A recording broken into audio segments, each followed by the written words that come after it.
Fillmore West, San Francisco, February 1968.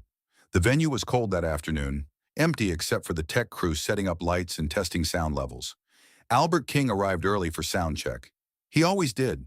Professionalism mattered to him. Punctuality mattered. Respect for the craft mattered.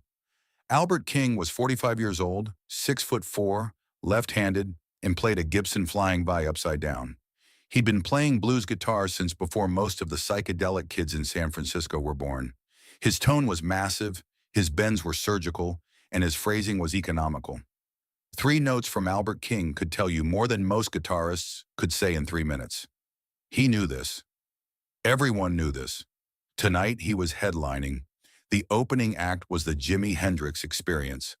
Albert had heard about Jimi. Everyone had heard about Jimi by early 1968. Are You Experienced had been out for months. Purple Haze was on every radio station. The British press called him a guitar god. The San Francisco kids treated his concerts like religious experiences. But Albert hadn't seen him play in person yet. He'd only heard the records, and the records made him skeptical. Too many notes, Albert thought. Too much flash. Too much volume covering up too little substance. Albert had spent 25 years learning to say more with less. B.B. King could play a single note for 8 seconds and make a room hold its breath. T-Bone Walker never wasted a note. The old Mississippi players taught him that silence mattered as much as sound. This new generation seemed to have missed that lesson. Effects pedals, feedback, 30-minute solos. They confused volume with power, speed with soul. From what Albert had heard on Jimi's records, the kid fell into that category. Talented, sure, but was it blues? Albert had his doubts. Blues wasn't about how many notes you could play. Blues was about the space between the notes, the silence, the breath. B.B. King could play 3 notes and make grown men cry. Muddy Waters could play 4 chords and make it feel like scripture. That was blues. What Jimi was doing sounded like something else. Jimi arrived at the venue around 4 in the afternoon. He walked in quietly, carrying his white Stratocaster in a gig bag, followed by Mitch Mitchell and Noel Redding. He nodded at the crew, didn't make a fuss, found a corner backstage to sit in. He looked tired. The band had been touring relentlessly for months, city after city, show after show. Albert was on stage running through his set when Jimi walked in. He saw the young guitarist out of the corner of his eye. Skinny kid, wild hair, military jacket. Albert finished the song he was playing, then set his Flying V on its stand. "You Hendrix?" Albert called out. Jimi looked up. "Yes, sir. Heard your record. Thank you." Albert walked to the edge of the stage, looked down at Jimi. "You play a lot of notes." Jimi didn't respond immediately. He just looked up at Albert, waiting. "Blues ain't about how many notes you play," Albert continued. "It's about the notes you don't play. The space, the silence. That's where the feeling lives." Jimi nodded slowly. "I understand." "Do you?" Albert wasn't being cruel. His voice was even, almost gentle. But there was a challenge underneath. "Because when I hear your records, I hear a lot of technique, a lot of showmanship. But I don't hear much blues. I hear rock. I hear psychedelic. I hear noise. But I don't hear blues." The tech crew had stopped working. They were watching now, sensing something happening. "Blues is simple," Albert said. "You strip everything down. You play less. You feel more. B.B. King taught me that. Blind Lemon Jefferson taught me that. T-Bone Walker taught me that. Less is more, young man. Always has been. Always will be." Jimi stood up. He didn't look angry. He didn't look defensive. He looked thoughtful, like he was considering what Albert had said. "Would you like me to show you?" Jimi asked quietly. Albert smiled slightly. "Show me what?" "Less." Albert gestured toward the stage. "Stage is yours." Jimi walked up the steps, plugged his Stratocaster into one of the amps that had been set up for soundcheck. He adjusted the volume, turned a few knobs. Then he did something nobody expected. He reached up and started unstringing his guitar. The tech crew exchanged glances. Albert watched, arms folded across his chest. Jimi removed the high E string completely, then the B string, then the G string. He left only 3 strings on the guitar. E, A, and D, the 3 lowest strings. He looked at Albert. "Is 3 enough?" Albert's expression didn't change, but something flickered in his eyes. Interest, maybe, or curiosity. "Three is fine," Albert said, "if you know what to do with them." Jimmy sat down on a stool that was on stage, adjusted the three-string Stratocaster on his lap, and started playing. The first note came out of the amp, low and dark, just the open E string, but Jimmy let it sustain, let it breathe, let it fill the empty venue with its fundamental frequency. No vibrato, no effects. Just the note, pure and unadorned. Then he bent it, slowly, a whole step up to F sharp, but he took 5 seconds to get there, and the bend was so controlled, so gradual, that you could hear every microtone between E and F sharp. The note climbed like smoke rising, inevitable and patient. Albert uncrossed his arms. Jimmy played another note, the seventh fret on the A string. E, he let it ring against the open E string below it, creating an octave.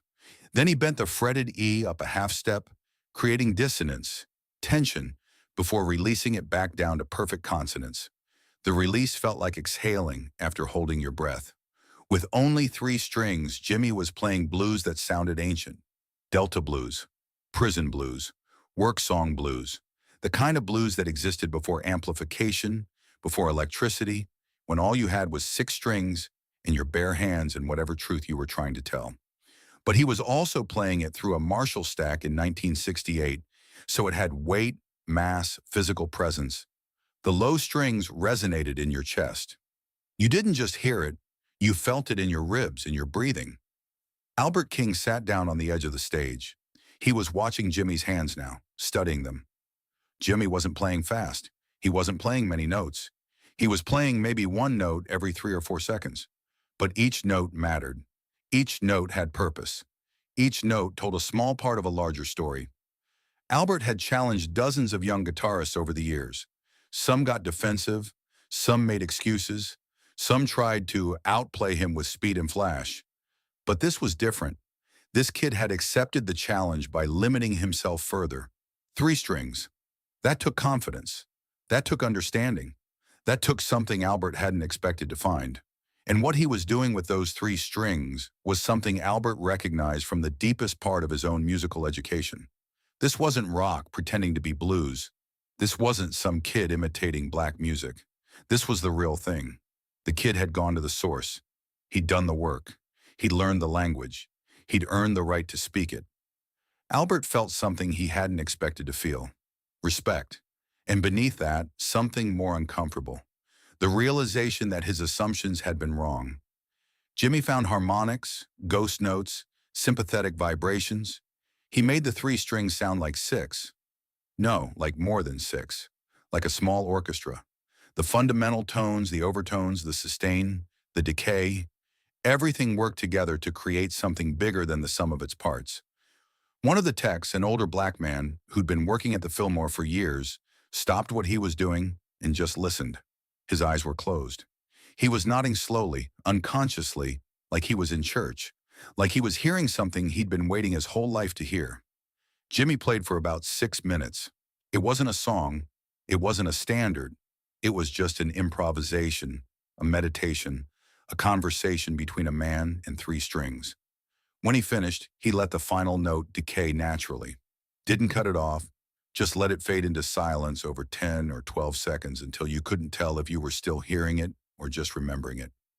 The overtones hung in the air like smoke. The silence that followed was complete. Albert King hadn't moved. He was still sitting on the edge of the stage, still watching Jimmy. "Where'd you learn to play like that?" Albert asked. His voice was quieter now, different. "From you," Jimmy said. "From BB, from all the records I grew up listening to. That's not what I hear on your records." "No," Jimmy agreed. "On my records, I'm playing something else, something louder. But this is where it comes from. This is the foundation." Albert stood up slowly. He walked over to Jimmy, looked at the 3-string Stratocaster. "Why'd you take the strings off?" Albert asked. "You said I play too many notes," Jimmy said. "I wanted to show you I can play with less.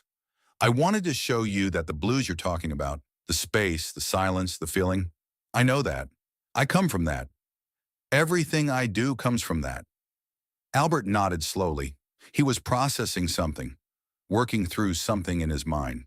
"Can I ask you something?" Albert said. "Of course." "How long you been playing guitar?" "Since I was 15, Jimmy said. "So about 10 years. "You been playing blues that whole time?" "That's all I knew at first. Blues and R&B. Rock came later.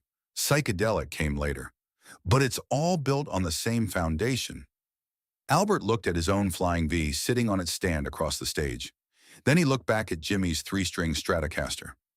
"I was wrong," Albert said. The words hung in the air. "I heard your records and I made assumptions," Albert continued.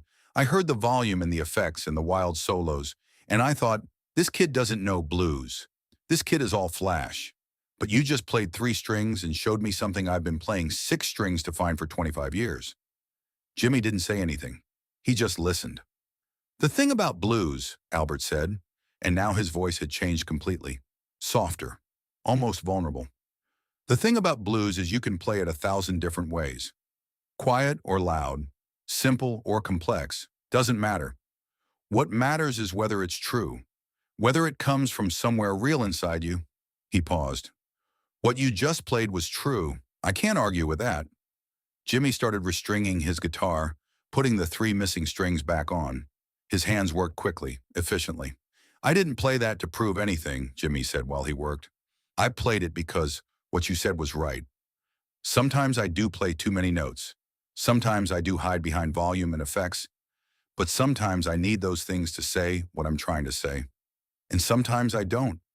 Albert watched him restring the guitar. "That's the difference between a good player and a master," Albert said. "A good player has one voice. A master has many voices, and he knows which voice to use when." Jimmy finished restringing, tuned the guitar by ear in about 30 seconds. "Sound check in 20 minutes?" Jimmy asked. "Sound check in 20 minutes," Albert confirmed. Jimmy stood up, unplugged his guitar, started walking toward the backstage area. "Hendrix," Albert called after him. Jimmy turned around. "Thank you for the lesson." Jimmy smiled slightly. "Thank you for the challenge." That night, Albert King and the Jimi Hendrix Experience both played the Fillmore West. Albert went on first, but something had shifted. His playing was different, looser, more experimental. He took risks he wouldn't normally take, left more space. Between songs, he kept thinking about those three strings, about how Jimmy had turned limitation into freedom, criticism into demonstration, about how the kid had responded without defensiveness, without ego, just pure music. Albert had been playing professionally for over 2 decades. He'd built his reputation, refined his technique. But somewhere along the way, he'd also built walls, assumptions about what blues should be.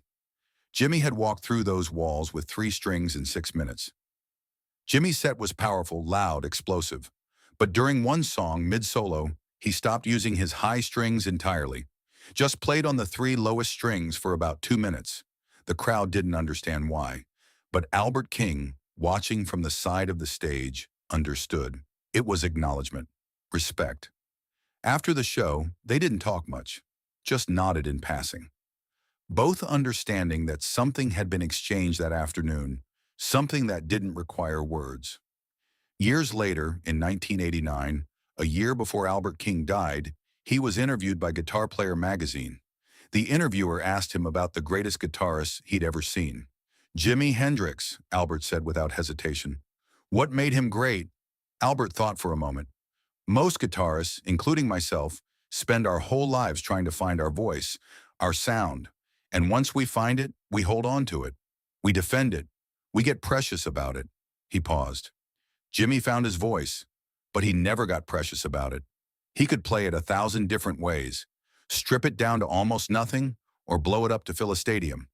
3 strings or 64 tracks in the studio, and it was all him, all true. "Is there a moment when you realized this about him?" "Yeah," Albert said. "Fillmore West, 1968. Sound check. He took 3 strings off his guitar and played me blues I'd been trying to play my whole life. That's when I knew." "Knew what?" "That the kid wasn't just good. He was something else entirely, and that my assumptions about him, about what he was doing with his music, were small-minded. He wasn't abandoning blues. He was expanding it, taking it somewhere it had never been before. The interviewer asked one more question. Did that bother you? Seeing someone younger do something you couldn't do? Albert smiled. It bothered me for about 5 minutes. Then it inspired me for the rest of my life. The story of that afternoon at the Fillmore spread through the blues community. Most people thought it was exaggerated. 3 strings? Come on. But the techs who were there confirmed it. Mitch Mitchell confirmed it. And years later, when the Fillmore West was demolished, one of the old crew members claimed he'd found 3 guitar strings backstage, labeled in faded ink, E.B.G. Hendrix, February '68. Whether that last detail is true doesn't really matter. What matters is what happened that afternoon. Albert King, a blues master with 25 years of experience, challenged a young guitarist to prove his credentials. Instead of getting defensive, Jimi Hendrix responded by removing half his strings and playing something so pure, so undeniably blues, that it forced Albert to reconsider everything. Albert King told Jimi he played too much.